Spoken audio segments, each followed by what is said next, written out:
Good morning बच्चों। High school गणित NCERT प्रश्नावली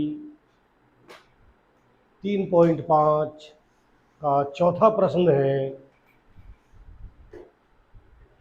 निम्न समस्याओं में रेखिक समीकरणों के युग्म बनाइए और उनके हल यदि उनका अस्तित्व हो तो किसी बीजगणितीय विधि से ज्ञात कीजिए।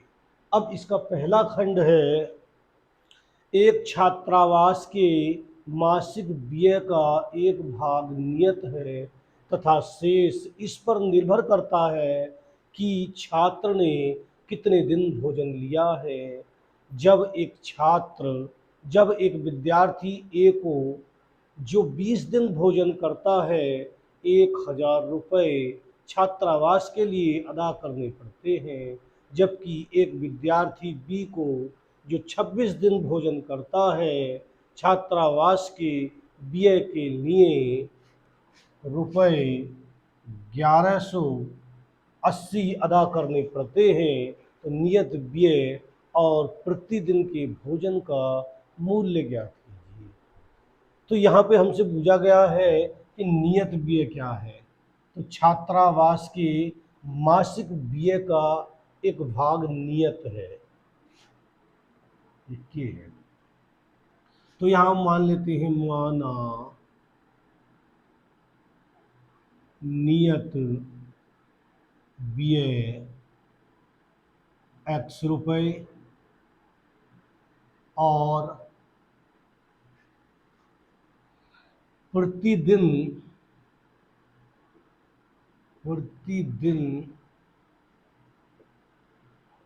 भोजन का मूल्य Y रुपये है। अब प्रथम शर्त,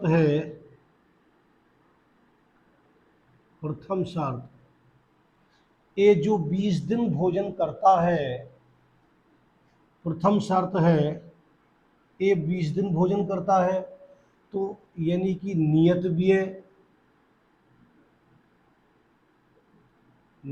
व्यय प्लस 20 दिन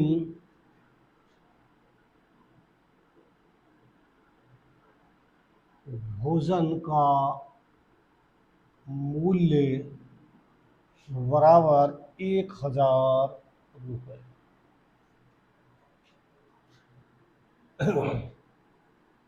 विद्यार्थी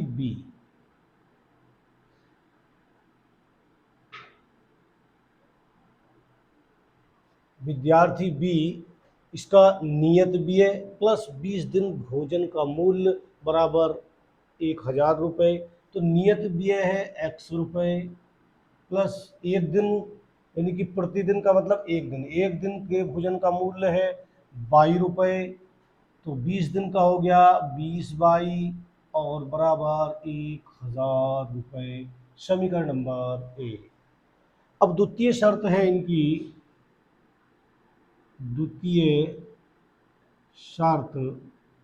विद्यार्थी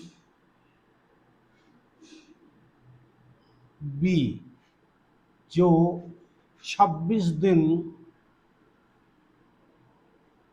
भोजन करता है, 26 दिन भोजन करता है तो 1180 रुपये अदा करता है।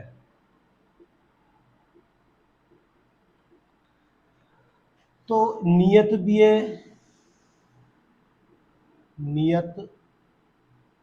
व्यय प्लस 26 दिन के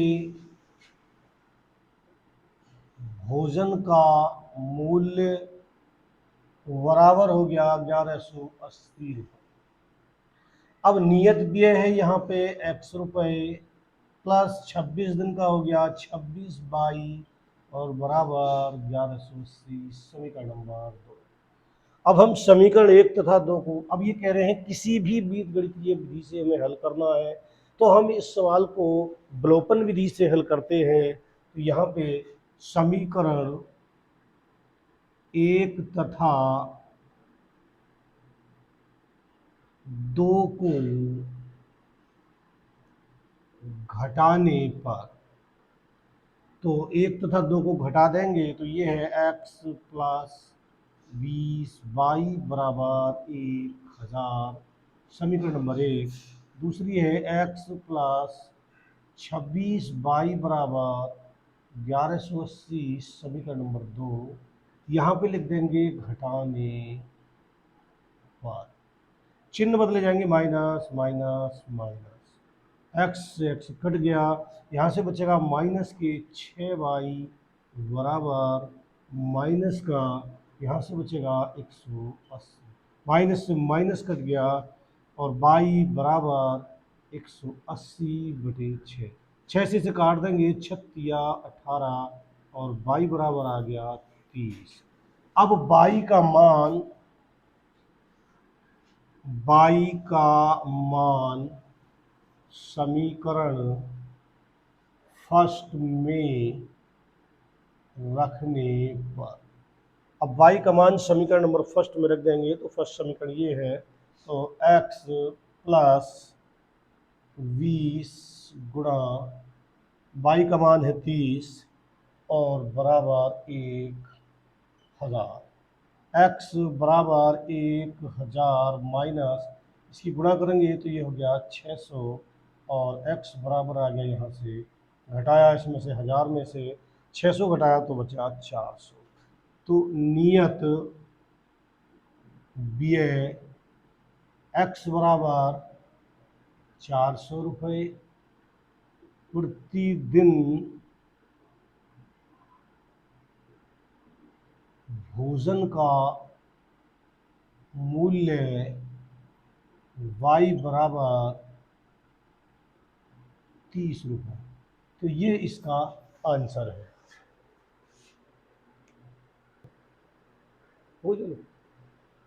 चौथे का दूसरा खंड है, एक भिन्न 1/3 हो जाती है जब उसके अंश से एक घटाया जाता है, और वह 1/4 हो जाती है जब हर में 8 जोड़ दिया जाता है, वह भिन्न ज्ञात कीजिए। तो यहाँ पे हम मान लेंगे, माना भिन्न x/y है, हमने यहाँ पे मान लिया, माना भिन्न x/y है। अब प्रथम शर्त है, प्रथम शर्त कह रहे हैं कि एक भिन्न 1/3 हो जाती है, यानी कि 1/3 हो जाती है जब उसके अंश से, यानी कि भिन्न है x/y, जब उसके अंश से एक घटाया जाता है। तो अंश ऊपर वाला है, इसमें से एक घटा देते हैं, 1/3 हो जाती है, यानी कि 1/3 के बराबर हो जाती है जब अंश में से एक घटा दिया जाता है।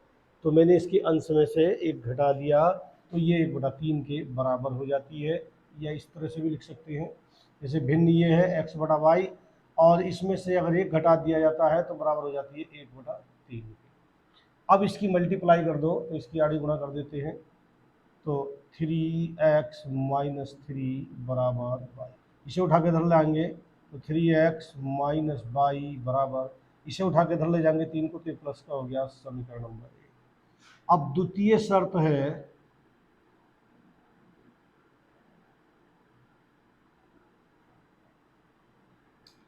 द्वितीय शर्त है हमारी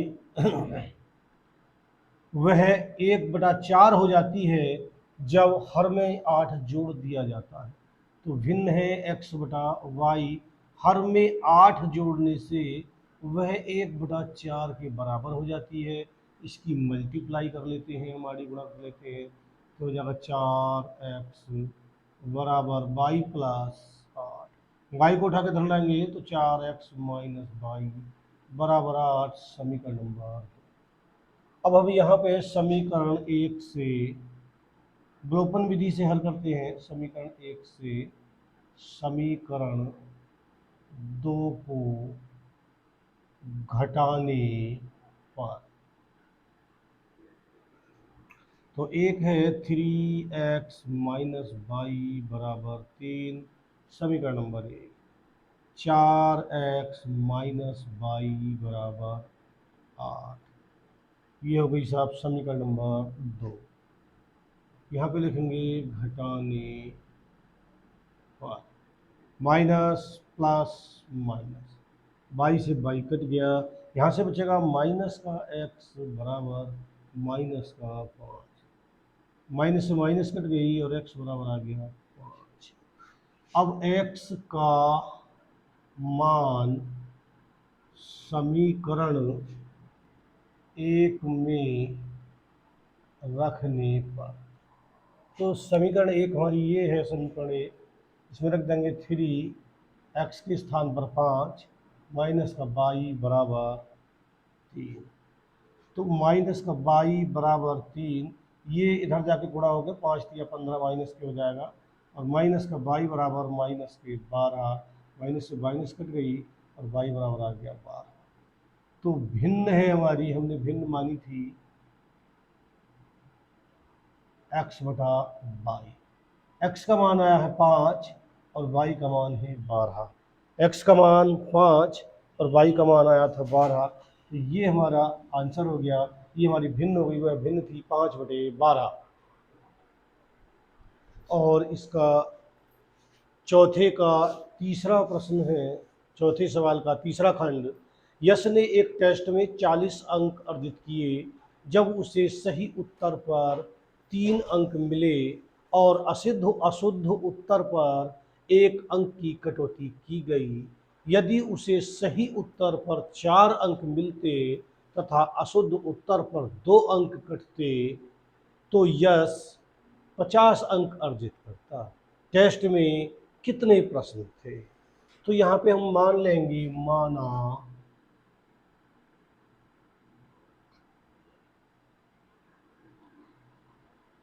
सही प्रश्नों के उत्तर की संख्या x तथा अशुद्ध प्रश्नों के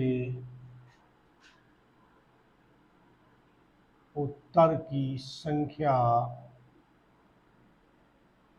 y है, और कुल प्रश्नों की संख्या x प्लस y है। तो यहाँ पे हम प्रथम शर्त है हमारी, और ये कहते हैं कि उसे सही उत्तर पर 3 अंक, यानी कि सही प्रश्न किए हैं x, और एक सही प्रश्न पर उसे 3 अंक मिले हैं, तो x सही प्रश्न किए हैं इसने x, तो यहाँ पर 3x, तो यहाँ इसने सही प्रश्न किए हैं x और एक सही प्रश्न पर 3 अंक मिले, तो x सही पर मिले 3x, और माइनस कटौती का मतलब घटाना, यानी कि एक अशुद्ध उत्तर पर 1 अंक की कटौती की गई। और यहाँ पर इसने अशुद्ध अंक, जो अशुद्ध प्रश्न जो है, यानी कि गलत जो प्रश्न किए वो किए 22, तो 1 से गुणा कर देंगे तो ये हो गया 1/22, और बराबर तब मिले से 40 अंक। एक बार फिर देखो, x सही प्रश्न किए, एक सही प्रश्न पर 3 अंक मिल रहे हैं, तो x सही पर हो गए 3x, माइनस कटौती का मतलब घटाना होता है, तो यहाँ माइनस कर देंगे। इन्होंने y प्रश्न अशुद्ध किए, एक अशुद्ध पर 22 अंक है, तो 22 अशुद्ध पर 22 अंक हो गए, और बराबर अंक मिले 40। अब द्वितीय शर्त है,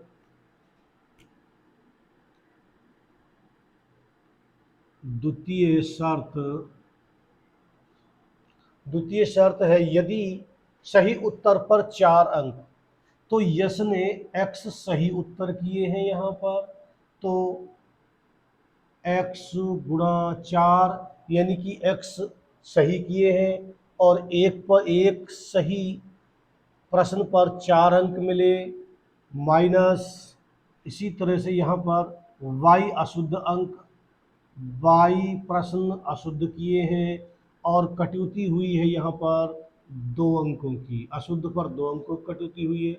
कुल किए हैं इन्होंने 22, तो 22 से गुणा कर देंगे और बराबर 50। तो यहाँ इसकी गुणा कर लेंगे, ये हो जाएगा 4x माइनस 2y बराबर 50। 2 से सबको भाग कर देंगे तो ये हो जाएगा 2x माइनस y बराबर 25, समीकरण नंबर 2। यानी कि यश ने x अंक सही किए, एक सही अंक पर, एक सही प्रश्न पर 4 अंक मिल रहे हैं। x इन्होंने सही प्रश्न किए हैं, एक सही अंक पर, सही प्रश्न पर 4 अंक मिले, माइनस कटौती का मतलब माइनस, अशुद्ध प्रश्न जो किए हैं यहाँ पर 22 और एक अशुद्ध पर 2 अंक कटे, तो यहाँ से कटेंगे 22 गुणा 2 और बराबर 50 के। इसे हल कर लेंगे तो ये होगा 4x माइनस 2y बराबर 50। यहाँ से पूरी समीकरण को 2 से भाग कर देंगे और यहाँ से समीकरण हमारी 2 ये निकल के तैयार हो गई। और अब हम इन दोनों समीकरणों को हल करेंगे तो समीकरण 1 तथा 2 को घटाने पर, तो हम इसे विलोपन विधि से हल कर रहे हैं, तो ये हो जाएगा 3x माइनस वाई बराबर 40, समीकरण नंबर 1, और 2x माइनस वाई बराबर 25, समीकरण नंबर 2। घटाने पर यहाँ पे लिख देंगे, घटाने पर चिन्ह बदलेंगे, minus plus minus, by cut जाएंगे, वाई से बाई, यहाँ बचेगा x बराबर, यहाँ से घटाएंगे तो बचेगा 15। अब x का मान समीकरण फर्स्ट में या सेकंड में रखने पर, 3 x का मान है 15 माइनस 22 बराबर 40, माइनस का 22 बराबर 40, इसकी गुणा करेंगे तो धड़ जाकर माइनस का हो जाएगा और 15 किया 45, और माइनस का 22 बराबर बचेगा माइनस का 5, 22 से 22 कट गया और 22 बराबर आ गया 5। तो हमें यहाँ पे बताना है कि कुल टेस्ट में कितने प्रश्न थे, तो कुल प्रश्नों की संख्या बराबर है x प्लस वाई। x का मान है 15 और y का मान है 5, तो ये हो गया 15 और 5 20। तो टेस्ट में कुल 20 प्रश्न थे। और फिर मिलते हैं अगली वीडियो में, तब तक के लिए गुड बाय।